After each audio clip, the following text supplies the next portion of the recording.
안녕하십니까. 삶의 교훈 채널을 찾아주신 여러분. 오늘은 우리 인생의 소중한 시간, 바로 수면에 관한 중요한 이야기를 나누고자 합니다. 어젯밤 한 71세 노신사께서 잠든 채로 세상을 떠나셨습니다.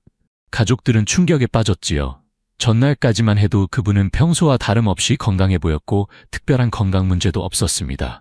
그저 평범한 저녁 시간을 보내셨을 뿐인데 다음날 아침 그분은 다시는 눈을 뜨지 못하셨습니다. 무슨 일이 있었던 걸까요? 이런 비극을 예방할 수 있었을까요?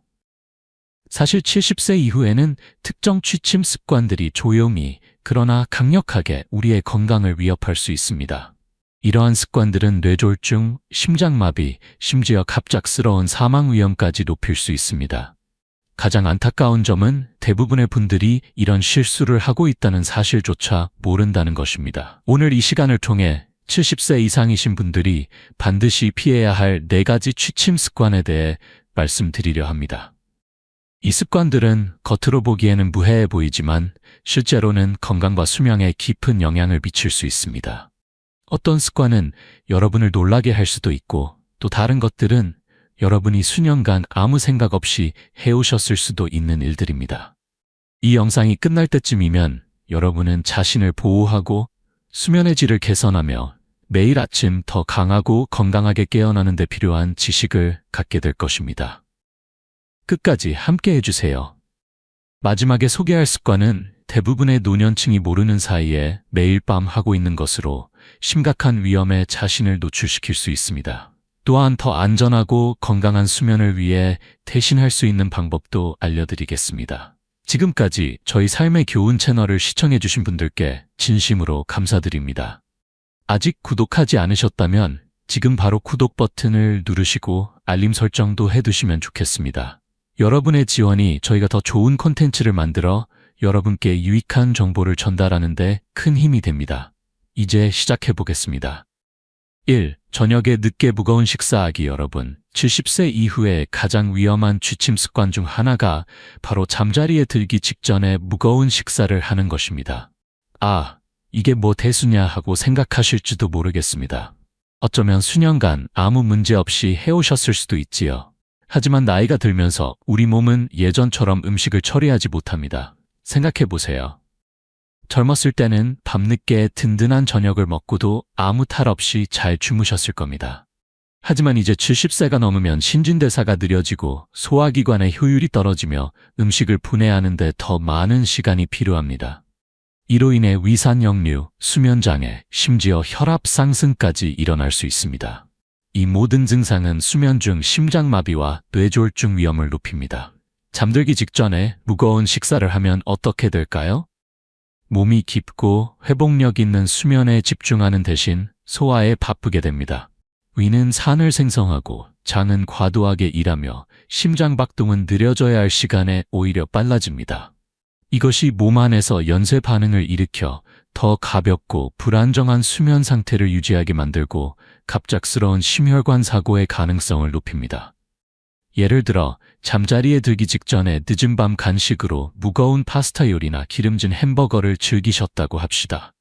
배부르고 만족스러울 수 있지만 누우면 몸은 위산을 제자리에 두기 위해 고군분투합니다. 위산이 식도로 올라와 불편함, 기침, 심지어 잠에서 깨어나게 하는 질식 감각을 유발할 수 있습니다. 시간이 지나면 만성적인 위산 역류, 즉 위식도 역류 질환, 목구멍과 기도의 근육을 약화시켜 흡인성 폐렴의 위험을 증가시킬 수 있습니다. 이는 노인에게 치명적일 수 있는 심각한 폐감염입니다. 더 나쁜 것은 밤늦게 식사하면 혈당 수치가 급증할 수 있다는 점입니다. 당뇨병이 있거나 위험이 있는 경우 이 습관은 포도당 불균형을 초래하여 수면 중 혈당 조절을 더 어렵게 만들 수 있습니다. 연구에 따르면 자주 밤늦게 식사하는 노인은 심장병에 기여하는 대사장애를 발병할 확률이 더 높습니다. 그렇다면 어떻게 해야 할까요? 취침 전 최소 3-4시간 전에 마지막 식사를 마치도록 노력하세요. 이렇게 하면 누워있기 전에 몸이 제대로 소화할 수 있는 충분한 시간을 갖게 됩니다. 잠들기 전에 간식이 필요하다면 한 줌의 견과류, 작은 과일 한 조각 또는 따뜻한 허브차와 같이 가볍고 소화하기 쉬운 것을 선택하세요. 이러한 선택은 소화 시스템에 불필요한 부담을 주지 않으면서 실제로 더 나은 수면을 촉진할 수 있습니다. 기억하세요. 여러분의 몸은 수십 년 전과는 다르게 작동합니다. 식사 시간을 간단히 조정함으로써 야간 건강 문제의 위험을 크게 줄이고 수면의 질을 향상시키며 몸에 진정으로 필요한 휴식을 제공할 수 있습니다. 2. 취침 전 너무 많은 액체 섭취하기. 여러분, 많은 분들이 수분 섭취가 항상 좋다고 믿으시지요. 일반적으로는 맞는 말씀입니다만 특히 70세 이후에는 취침 전에 너무 많은 액체를 마시는 것이 실제로 해로울 수 있습니다. 밤중에 화장실에 가기 위해 여러 번 일어나시는 분이라면 저녁에 얼마나 많은 액체를 섭취하고 계신지 재고해 볼 시간입니다. 수면 방해만이 유일한 걱정거리가 아닙니다. 이 습관은 낙상 위험, 심장 문제, 심지어 시간이 지남에 따라 인지 능력 저하까지 초래할 수 있습니다. 나이가 들면 방광이 자연스럽게 오랜 시간 동안 소변을 저장하는 효율성이 떨어집니다. 근육이 약해지고 심장은 밤에도 계속 체액을 여과하며 몸은 시스템 내에 아주 적은 양의 액체에도 더 민감해집니다. 이는 취침 전에 큰 잔해물, 차 또는 주스를 마시면 밤중에 화장실에 가야 하는 긴급한 필요성으로 깨어날 가능성이 훨씬 더 높다는 것을 의미합니다. 이것이 단순한 불편함처럼 보일 수 있지만 그 결과는 여러분이 생각하는 것보다 훨씬 더 심각할 수 있습니다. 상상해보세요. 한밤중에 갑자기 가득 찬 방광으로 깨어납니다. 빨리 침대에서 일어나려고 하지만 혈압이 조정될 시간이 없었습니다. 이는 기립성 저혈압이라고 불리는 현상을 초래할 수 있는데 이는 일어설 때 혈압이 갑자기 떨어지는 것으로 어지러움, 현기증, 심지어 실신까지 유발할 수 있습니다. 많은 노인분들이 이것을 인식하지 못한 채 경험하고 있으며 불행히도 이는 위험한 야간 낙상의 가장 흔한 원인 중 하나입니다. 단순한 화장실 방문이 골절, 두부 손상 또는 더 심각한 사고로 이어질 수 있습니다. 낙상 외에도 야간에 자주 소변을 보는 것, 야간뇨라고 함은 수면 주기를 심각하게 방해할 수 있습니다. 깨어나서 불을 켤 때마다 내는 아침이라고 착각합니다. 이는 깊고 회복적인 수면을 담당하는 호르몬인 멜라토닌의 자연 생산을 방해합니다. 시간이 지남에 따라 수면의 질이 떨어지면 면역 체계가 약화되고 혈압이 상승하며 심지어 인지 능력 저하가 가속화될 수 있습니다. 연구에 따르면 밤에 자주 깨는 노인들은 장기적인 수면 방해로 인해 치매 및 기타 기억 관련 질환을 발병할 위험이 더 높습니다. 그렇다면 수분 섭취는 여전히 중요한데 최선의 해결책은 무엇일까요? 액체를 완전히 줄이는 대신 섭취 일정을 조정해 보세요. 하루 중 이른 시간에 대부분의 수분을 섭취하고 늦은 오후부터는 점차 줄여나가세요. 저녁에 목이 마르다면 한 번에 한 잔을 모두 마시는 대신 소량씩 마시는 것이 좋습니다. 그리고 늦은 오후에 커피나 차와 같은 카페인 음료를 마시는 경우 카페인은 이뇨작용을 하여 소변 생성을 증가시키고 문제를 더 악화시킬 수 있다는 것을 알아두세요. 또 다른 팁은 식단에서 숨겨진 액체 공급원에 주의를 기울이는 것입니다. 수분 함량이 높은 수프, 과일, 심지어 일부 약물도 체액 저류에 기여하고 밤에 깨어날 가능성을 증가시킬 수 있습니다. 작지만 의도적인 조정을 통해 수면의 질을 크게 향상시키고 야간 낙상 위험을 줄이며 장기적으로 전반적인 건강을 지원할 수 있습니다. 3. 너무 따뜻한 방에서 잠자기. 아늑하고 따뜻한 침실이 매력적으로 들릴 수 있지만 70세 이상이라면 밤에 방을 너무 따뜻하게 유지하는 것이 조용히 건강의 위험을 초래할 수 있습니다. 많은 노인들이 더 잘 잘 수 있다고 생각하여 온도 조절기를 높이거나 두꺼운 담요로 몸을 감싸는 실수를 합니다. 하지만 사실은 너무 따뜻한 방에서 자는 것이 심장 문제, 탈수, 수면의 질 저하 위험을 증가시킬 수 있으며 여러분은 이를 전혀 깨닫지 못할 수도 있습니다. 나이가 들면서 우리 몸은 온도 조절 효율성이 떨어집니다. 땀을 흘리고 열을 방출하는 능력이 감소하여 특히 수면 중에 체온이 너무 높아지기 쉽습니다. 몸이 과열되면 심장은 여러분을 식히기 위해 더 열심히 일해야 하며 이는 심혈관 시스템에 불필요한 부담을 줄 수 있습니다. 이는 특히 심장질환, 고혈압 또는 순환 문제가 있는 노인에게 위험할 수 있습니다. 한번 생각해 보세요. 한밤중에 땀에 젖고 안절부절 못하거나 심지어 약간 숨이 차서 깨어난 적이 있나요? 그것은 여러분의 몸이 열을 조절하기 위해 고군분투하고 있는 것입니다. 연구에 따르면 따뜻한 방에서 자는 것은 목마르지 않더라도 탈수 위험을 증가시킵니다.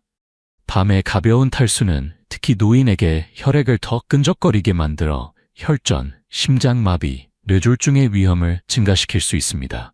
예를 들어 74세 은퇴자 프랭크를 생각해 보세요. 그는 잠자리에 들기 전에 침대에서 책을 읽는 것을 즐깁니다. 그는 침실 온도를 편안한 24도 셀시우스로 유지하고 따뜻하게 지내기 위해 두꺼운 담요를 겹쳐 덮습니다. 하지만 밤마다 그는 뒤척이며 땀에 젖어 깨어나고 다음날 아침에는 멍한 기분을 느낍니다. 프랭크가 깨닫지 못하는 것은 그의 따뜻한 수면 환경이 최적의 건강을 위해 필요한 깊은 회복적 수면 단계에 도달하는 것을 방해하며 그의 몸의 자연적인 수면 주기를 방해하고 있다는 것입니다. 더 시원한 방은 몸이 자연스럽게 핵심 체온을 낮추도록 함으로써 더 나은 수면을 촉진합니다. 이 과정은 기억 통합, 면역 체계 기능, 전반적인 장수에 도움이 되는 깊은 수면에 필수적입니다. 일관되게 더 시원한 환경에서 자는 노인들은 더 상쾌하고 활력이 넘치며 정신적으로 선명하게 깨어난다고 보고합니다. 그렇다면 최적의 수면 온도는 얼마일까요? 전문가들은 최적의 수면 품질을 위해 침실 온도를 15.5로 19.5도, 60 사이로 유지하는 것을 권장합니다. 만약 그것이 너무 춥게 느껴진다면 열을 가두는 무거운 합성 담요 대신 통기성 있는 면 담요로 층을 이루어 보세요. 가볍고 습기를 흡수하는 수면복을 입는 것도 밤새 체온 조절에 도움이 될 수 있습니다. 또 다른 간단한 방법은 신선한 공기를 위해 창문을 열거나 공기를 순환시키기 위해 작은 선풍기를 사용하는 것입니다. 이는 냉각에 도움이 될 뿐만 아니라 공기질을 개선하여 수면을 방해할 수 있는 호흡기 문제의 위험을 줄입니다. 수면 환경에 이러한 작은 조정을 하는 것은 전반적인 건강에 강력한 영향을 미칠 수 있습니다. 침실을 시원하게 유지함으로써 심혈관 부담의 위험을 줄이고 더 깊은 수면을 촉진하며 과열의 위험 없이 더 휴식을 취한 상태로 깨어날 수 있습니다. 4. 잘못된 자세로 자기. 대부분의 사람들은 편안하기만 하면 괜찮다고 생각하여 자는 방식에 대해 2번 생각하지 않습니다. 하지만 70세 이후에는 수면 자세가 여러분이 생각하는 것보다 건강에 훨씬 더 큰 영향을 미칠 수 있습니다. 잘못된 수면 자세는 호흡 문제, 불량한 혈액순환으로 이어질 수 있으며 심지어 심부전이나 뇌졸중의 위험을 증가시킬 수 있습니다. 그러나 많은 노인들이 매일 밤 자신의 몸에 불필요한 부담을 주는 방식으로 자고 있다는 사실을 모릅니다. 그 이유는 나이가 들면서 근육톤, 폐 기능, 혈액순환에 자연스러운 변화가 발생하기 때문입니다. 한 번에 몇 시간 동안 잘못된 자세로 누워 있으면 공기 흐름을 제한하고 산소 수준을 낮추며 주요 혈관에 압력을 가할 수 있어 수면 중에 몸이 제대로 기능하기 어렵게 만듭니다. 시간이 지남에 따라 이는 코골이와 수면 무호흡에서부터 야간 심장 부담과 같은 더 심각한 상태에 이르기까지 모든 것에 기여할 수 있습니다. 예를 들어 등을 대고 평평하게 자는 것이 편안한 선택처럼 보일 수 있지만 많은 노인들에게 실제로는 가장 위험한 자세 중 하나입니다. 등을 대고 누우면 중력으로 인해 혀와 목구멍의 연조직이 이완되어 뒤로 떨어져 기도를 부분적으로 막을 수 있습니다. 이는 폐쇄성 수면 무호흡증으로 이어질 수 있는데 이는 수면 중에 호흡이 반복적으로 멈추고 시작하는 상태입니다. 많은 사람들은 자신이 이 상태를 가지고 있다는 것조차 깨닫지 못하지만 이는 심장질환, 고혈압, 심지어 갑작스러운 심장마비의 위험을 크게 증가시킬 수 있습니다. 항상 등을 대고 자는 76세의 로버트를 생각해 보세요. 그의 아내는 그가 가끔 밤에 몇 초 동안 호흡을 멈췄다가 공기를 헐떡이며 다시 숨을 쉬는 것을 알아챘습니다. 처음에 그는 이것이 단지 정상적인 노화라고 생각하며 무시했지만 시간이 지남에 따라 그는 두통과 낮 동안의 집중 문제로 지친 상태로 깨어나기 시작했습니다. 마침내 의사와 상담했을 때 그는 수면 자세가 진단되지 않은 수면 무호흡증에 기여하여 매일 밤 그의 심장에 부담을 주고 있다는 것을 알게 되었습니다. 수면 무호흡증이 없더라도 잘못된 자세로 자는 것은 또한 혈액순환에 영향을 미칠 수 있습니다. 오른쪽으로 누워 자면 연구에 따르면 심장에 추가 압력을 가하여 혈액이 효율적으로 순환하기 어렵게 만듭니다.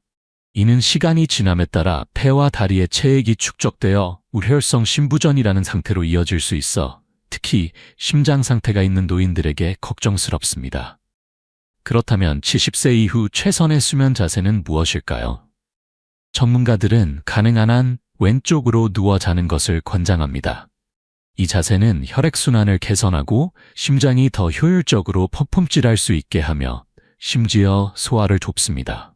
산역류나 속쓰림이 자주 있는 사람들에게 왼쪽으로 누워 자는 것은 위산이 목구멍으로 올라오는 것을 방지하여 불편함을 줄이고 수면의 질 향상시킬 수 있습니다. 만약 수면 중에 옆으로 누워있기 어렵다면 등으로 구르는 것을 방지하기 위해 바디필로우를 사용해 보세요. 지지베개로 머리를 약간 높이는 것도 기도를 열린 상태로 유지하고 호흡방해 위험을 줄이는 데 도움이 될 수 있습니다. 그리고 관절 통증이나 뻣뻣함을 경험한다면 무릎 사이에 베개를 두는 것이 척추 정렬을 유지하고 허리 아래쪽에 압력을 줄이는 데 도움이 될 수 있습니다. 수면 자세에 이러한 단순한 조정을 하는 것은 전반적인 건강에 깊은 영향을 미칠 수 있습니다. 혈액순환, 호흡, 심장 기능에 최적의 자세로 몸을 확실히 함으로써 야간 건강 합병증의 위험을 줄이고 더 상쾌하고 활력 있게 깨어날 수 있습니다.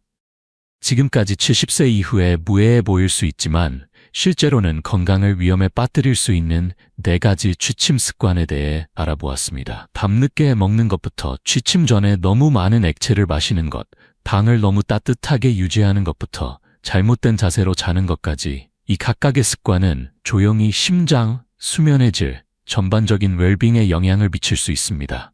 좋은 소식은 이러한 위험이 돌이킬 수 없는 것이 아니라는 점입니다. 야간 루틴에 작은 조정을 함으로써 수면을 개선하고 심각한 건강 문제의 위험을 낮추며 매일 아침 더 강하게 깨어날 수 있습니다. 이제 잠시 시간을 내어 자신의 루틴에서 이러한 습관 중 어떤 것을 인식하는지 생각해 보세요. 밤에 자주 깨시나요? 자는 동안 안절부절 못하거나 과열된 적이 있으신가요? 아마도 수년간 등을 대고 자면서 그 영향을 깨닫지 못했을 수도 있습니다. 어떤 경우든 핵심은 인식입니다. 문제를 인식하면 고칠 수 있는 조치를 취할 수 있습니다. 그러므로 여러분께 도전 과제를 드립니다. 오늘 밤 취침 루틴에 주의를 기울이세요. 이러한 습관 중 하나만 조정해보고 수면에 어떤 영향을 미치는지 확인해보세요. 아마도 마지막 식사를 조금 더 일찍 하거나 온도 조절기를 낮추거나 자는 동안 왼쪽으로 누워보는 것이 좋을 것입니다. 시간이 지남에 따라 작은 변화 하나만으로도 큰 차이를 만들 수 있습니다. 오늘 함께 해주셔서 감사합니다. 여러분의 의견을 듣고 싶습니다. 아래에 댓글을 남겨 오늘 배운 한 가지와 그것을 어떻게 생활에 활용할 계획인지 공유해 주세요. 여러분의 생각은 저희에게 중요합니다. 그러니 주저하지 말고 공유해 주세요. 여러분의 댓글을 읽는 것은 저희에게 큰 동기부여와 격려가 됩니다. 이 영상이 도움이 되셨다면 좋아요, 구독, 공유 부탁드립니다. 여러분의 지원은 저희가 계속해서 여러분에게 알리고 영감을 주는 좋은 콘텐츠를 만드는 데 도움이 됩니다. 시청해 주셔서 감사하며 다음 영상에서 다시 만나 뵙기를 기대합니다.